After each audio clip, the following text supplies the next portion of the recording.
తెలంగాణ ముఖ్యమంత్రి రేవంత్ రెడ్డికి కేంద్ర మంత్రి బీజేపీ ఎంపీ బండి సంజయ్ బహిరంగ లేఖ రాశారు. గురుకుల విద్యాలయాల్లో కొత్త టైం టేబుల్ పనివేళలు కుదించాలని ఆ లేఖలో కోరారు. అధిక పనిభారం కారణంగా సిబ్బంది ఒత్తిడికి గురవుతున్నట్లు పేర్కొన్నారు. రాత్రివేళ స్టడీ అవర్, కేర్ టేకర్ విధులను టీచర్లకు అప్పగించవద్దని సూచించారు. వార్డెన్ పోస్టులు మంజూరైనప్పటికీ భర్తీ చేయలేదని, ఇది చాలా బాధాకరమైన అంశమని పేర్కొన్నారు. తక్షణమే ఈ పోస్టులను భర్తీ చేయాలన్నారు. కరీంనగర్ జిల్లా పోలీసులకు నెలల తరబడి TA, DA, PRC, surrender leave bills చెల్లించకపోవడం దారుణమన్నారు. వివిధ విభాగాల్లోని దాదాపు 1000 మంది పోలీసులు తీవ్ర ఆర్థిక ఇబ్బందులు ఎదుర్కొంటున్నారని ఆవేదన వ్యక్తం చేశారు. అన్ని జిల్లాల్లో బకాయిలను చెల్లించిన ప్రభుత్వం కరీంనగర్ జిల్లా పోలీసులను ఎందుకు పట్టించుకోవట్లేదని ప్రశ్నించారు.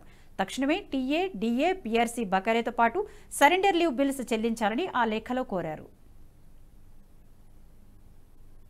ఈ వీడియో మీకు నచ్చినట్టయితే లైక్ చేయండి, 10 మందికి షేర్ చేయండి. అలాగే కామెంట్ల రూపంలో మీ అభిప్రాయాలను మాతో పంచుకోండి. Nationalist hub group of channels ను సబ్స్క్రైబ్ చేసుకుని తెలుగునాట జాతీయవాద జర్నలిజాన్ని ప్రోత్సహించండి. ఈ వీడియో కింద ఉన్న బెల్ ఐకాన్ పై క్లిక్ చేయడం మర్చిపోవద్దు.